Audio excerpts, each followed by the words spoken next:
All right, now we're going to go the opposite direction. We're going to convert slope-intercept form to standard form.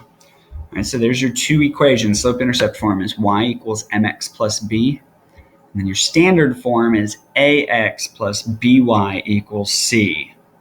All right, now, although they've got similar colors, you can see that the y and the x are the only letters that are the same letter that are the same color.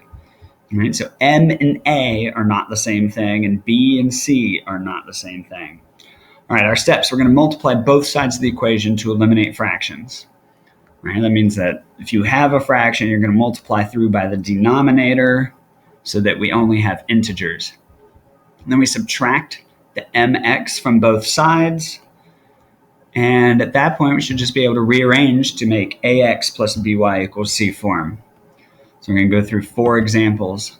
First one, I've got y equals 3x minus 8.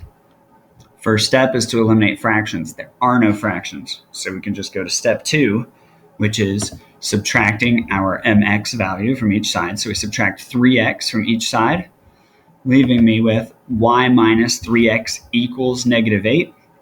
And then we need to rearrange that to get it into ax plus by equals c form. So we would just swap places between our x's and y's on the left-hand side of the equation and get negative 3x plus y equals negative 8. Or you can multiply everything by negative 1 just to get 3x minus y equals 8. Personally, I like it in standard form when my x value is positive to begin with. It's never a negative. So I'm going to show that whenever your x is negative in standard form, I always multiply through by negative 1. Doesn't make it any more right or wrong. It's just, I think it looks better. All right, give it a try. We've got y equals negative 1/3 x minus 4. All right, first thing we need to do is to eliminate that fraction. So we multiply by the denominator. And we're going to multiply everything by 3. So that'll eliminate that fraction. Gives me 3y equals negative 1x minus 12. Now I need to get my x to the other side with the y. And in order to do that, I need to add 1x to both sides. And clean that up. We end up with 3y plus 1x equals negative 12. And if we switch their spots, you get x plus 3y equals negative 12. Here's that 1 in front of the x. It's just bonus. It doesn't need to be there. All right, here's another one for you to try. Y equals negative 3/4 x plus 5/4. Lucky for us, both fractions have the same denominator. So we're going to go through and multiply everything by 4. It's going to give me 4y equals negative 3x plus 5. Now I need to isolate my c, move my mx to the other side. We're going to add 3x to both sides, giving me 4y plus 3x equals 5.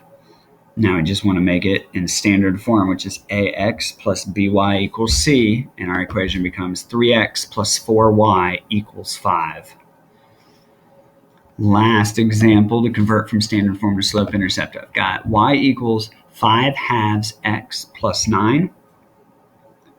In order to get rid of that fraction, we need to multiply through by the denominator of 2, giving me 2y equals 5x plus 18. We need to subtract 5x from both sides to get the 18 by itself. It gives me the equation 2y minus 5x equals 18. And then I'm going to rearrange that so it's an ax plus by equals c form, which is negative 5x plus 2y equals 18. And like I said earlier, I like it when my first value is positive. So I went through and multiplied everything by negative 1 to get 5x minus 2y equals negative 18. And that's it for converting from standard form to slope-intercept. Don't forget to like and subscribe. We'll call it a day. Happy Halloween.